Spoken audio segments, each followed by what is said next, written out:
welcome Brooke Motta, the CEO and co-founder of RAD Security. How's it going, Brooke? It's great. Thank you for having me. And you are the only vendor this year to have been finalisted for the RSA Sandbox and the BlackHat Startup Competition. That's right. Yeah, I'm really excited about that.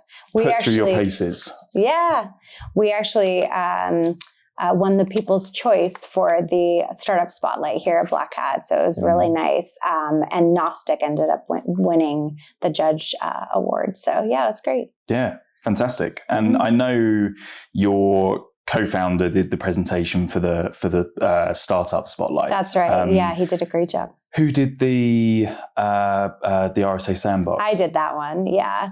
Gotcha. That's great. What's the experience like? Honestly, a little nerve-wracking. So you have to fully memorize your pitch, submit it ahead of time. No notes are allowed. But it was such great exposure for us, and it helped us get recognition we didn't have before, new customers, a lot more in the pipeline. So it's great to have been recognized for all of our hard work. Yeah, awesome. And we'll get into all the history and your unbelievable rebrand as well in a moment. But for the listeners that haven't heard of RAD, who are you guys? What's the high level of what RAD actually do? Yeah, so RAD is a cloud detection and response platform that does a few different things. But our key differentiator really is in the fact that we are looking at behavior versus having a dependency on signatures or waiting for a CVE to be created in order to remediate a threat. And so we're doing that by fingerprinting workloads and then understanding known good behavior and then learning what drift is from that known good behavior to identify anomalous activity. And no one is approaching things in that way. That allows for us to shift runtime protection left and identify things like 0 days and malicious insiders before the bad guys do. Yeah, awesome. And I don't know which ones you're happy to talk about publicly, but you've got a pretty impressive list of customers. So are there any that you are happy to share that you guys work with? Yeah, so Aspiron is a customer of ours. Airtable is a customer of ours. ActBlue, Barracuda. So we've got some really awesome customers. We have some in financial services, some really amazing gaming customers, and knock on wood, a few more after this week. Yeah, fantastic. How has BlackHat been beyond the startup spotlight? Have you, because you're in the startup city, aren't you? Are you getting much value from the booth itself? We are, yeah. I actually was nervous because it's a smaller booth in a less prominent area, but it's been great for traffic. I think security teams are looking outside of just the big vendors these days and to diversify the way that they approach security. And so I think the startup area is getting more traction than it has in prior years. Yeah, I think people are definitely interested to see what's coming through. So much innovation happening. But yeah, no, I'm glad you're getting value, because even a lot of the larger vendors, we say, well, we're just here for the brand. Exactly. So yeah. It's good that in the startup area you're getting the traction. And so really interested to dig into the history of RAD, because you started as KSOC. That's right. Interesting story behind the kind of critical rebrand and the reason why. So yeah, eager to kind of understand the story of how you started the company and then where we are now as a sunglasses wearing polar bear of RAD Security. Yeah, we like our bear. So we started as KSOC, and the K in KSOC stands for Kubernetes. Our primary offering was Kubernetes security posture management, and we still have that offering, and we're really proud to have been the leaders in that space for a while. However, we started to branch out beyond Kubernetes security and really focus on runtime and workload protection. And so the name started to feel a little bit limiting, and we decided to rebrand and change the name. And so RAD was the name that we landed on. And it's been really impactful in terms of our follower traction metrics and customer adoption. And it's been sort of a master's course for me in branding, a place where I've never really had any expertise before, because people are really attached to this new 80s logo, the colors, and a bunch of people have come up to me at BlackHat to say we much prefer the new logo and the bear versus the KSOC logo. Where did it come from? What is the story of the logo itself? So I think we were inspired by an 80s movie about biking, BMX biking. Okay. That my co-founder is a bike enthusiast, and so that's where it came from. And we are actually raffling off a bike right now at our booth, a RAD branded bike. That's actually a brand of bikes called RAD. It's an electric bike We've company. Recorded this at the wrong time then, because I'm up here rather than down there trying to win your bike. The electric bike, although traveling back to Europe with an electric bike might be a bit much. Yeah, just a bit. Yeah. But yeah, no, really, really cool. It's a fresh, crisp brand. That I think so, yeah. We're seeing obviously some cooler ones come through these days, but it's nice to kind of move away from the slightly drab logos and, and branding. It's true. So it's great to see. And then you've got a really interesting background as well, kind of talking about your personal story to where you are kind of leading RAD. First ever sales role ended up being there for just shy of a decade at Rapid7? Right. Yeah, I was an early employee at Rapid7 and worked there through a lot of growth. We had a fantastic team of people, but we also had market readiness, and that's what made us really accelerate.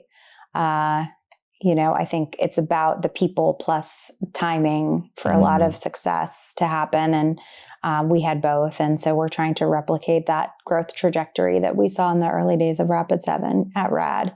Yeah. My co-founder also was at Signal Sciences for many years through the Fastly acquisition. And so he also has seen a hockey stick growth trajectory. And we're trying to take some of the learnings we have from those experience sets and others as well, and to help accelerate our growth at RAD. Yeah, 100%. Yeah, I was with Andrew from Aviso Ventures, who was speaking very highly of RAD and what you guys are up to. So he's a great mentor to us and advisor and investor in our company as well. Yeah, there's two. The ex-Signal Sciences and ex-Silence people have created some incredible companies. Yeah, some ex-Rapid7ers and Bugcrowd, where I used to work, also have created lots of great companies. Yeah.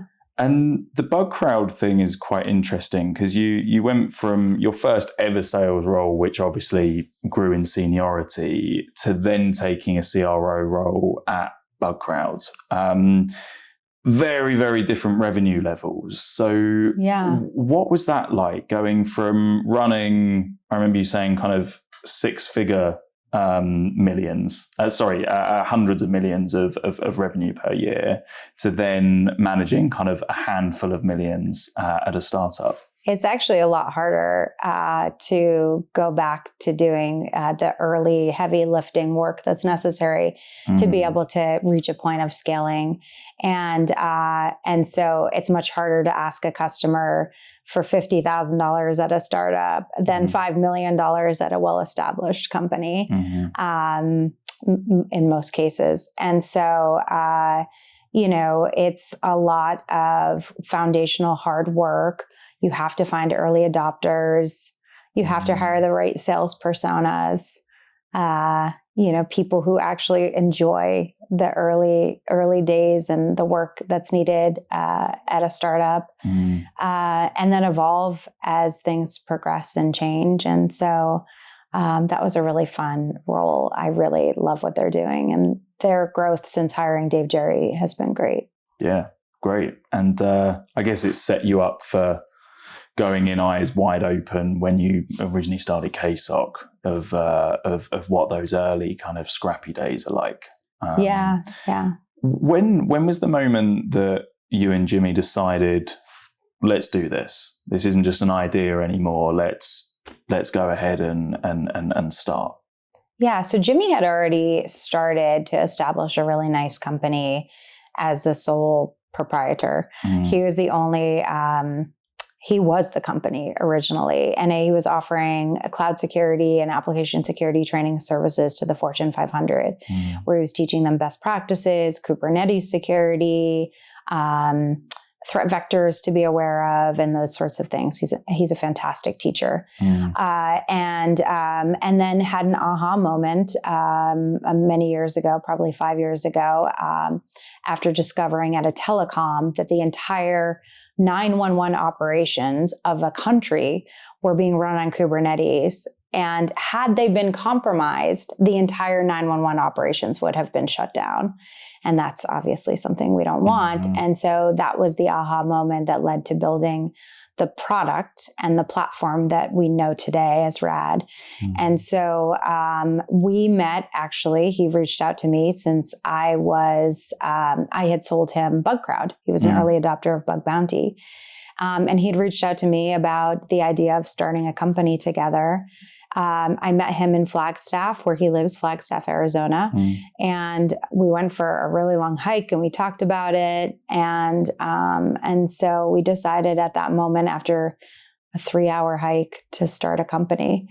And so from there, we started fundraising, and we got the support of some amazing VCs and 406, Vertex, ForgePoint, and Gula, and then have been growing ever since. So.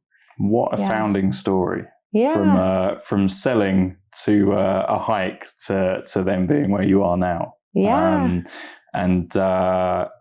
It's fantastic. And you mentioned obviously a few VCs there, and you've got some incredible names. And Alberto was also speaking extremely highly of you yesterday. Oh, that's so good. I don't think it was whilst we were on camera, but it was whilst we were walking down, which that is would have been nice. Annoying. But yeah, he has massive hopes for you guys as well. What's that funding process being like? Because I know you're always in the thick of speaking to investors and having those VC meetings. I know we've spoken about some challenges that you've gone through on that aspect as well. Yeah. So I heard a statistic yesterday that only 2.2% of total funding goes to female founders. 2.2%. 2.2%. And so it's not a great number for female founders in our industry. But I am hopeful, because I sat yesterday on a panel with a lot of would-be founders that are women, and they have fantastic ideas. Also, female leaders tend to have really fantastic revenue numbers and overachieve on targets. And so I think good things are happening. Our investors make sure to invest in diversity, especially Alberto at ForgePoint. He makes it a point to do that. And so I think there's a shift happening, but we're still underrepresented and need to do a lot of work to make sure that we have a seat at the table still. And we have great advocates and people like you who want to make sure that you're supporting growth of companies where there are female founders. Absolutely. And it's kind of going to be hopefully like a snowball effect, because once that funding in female founders increases slightly, more females will have the confidence to become founders. That's because right. The confidence will increase that they will be able to get the funding. So it just needs that tip over the edge, and we'd hope it would then snowball. What advice would you give to you, having gone through all of these funding meetings and finding it finding it challenging in its own ways? What advice would you give to someone that is got a great idea, toying with the idea of going for it, and what would you say to them from a female to female? Well, you don't necessarily have to take the fundraising route, but in the sense that you go down the path of fundraising, just dive in, create a deck, start pitching, setting up meetings with VCs. You learn so much just from that process in and of itself. And you can change your messaging and learn what resonates. So I think just to dive right in, I think a lot of people that I speak to who are aspiring to be founders just don't take the first step of diving in. I spoke to a young man who's been talking about doing it for years and years and years. And I said, "Where's your pitch deck?" And so he has it, but he doesn't want to share it, and it's never ready. And so I think you just got to dive in and take that leap. And you are probably going to fail. I fail every day, and every time I fail, I learn. And so that's how you grow. Yeah, it's realizing that you're going to potentially get ripped apart to start with. You will. But that's a good thing because you develop eyes wide open. That's right. And you develop these new muscles and you're stronger from having done it. Absolutely. And so we're sitting here in August, BlackHat 2024. What else can people be looking forward to seeing from you guys for the rest of this year and then into 2025? Yeah, so we are really going to be focused on channel partnerships this year, expanding our sales team. We're going to be hiring. We're also looking to invest more in some talented engineers to help us with our runtime and workload protection. So a lot more to come. The team will be double next time when we're sitting here, double in size. At BlackHat 2025. Wow, yeah. That's a big year. Well, we'll book the same seats and we'll do a rerun once we've got 100% growth. Yeah. Awesome. Well, Brooke, thank you so much for coming on.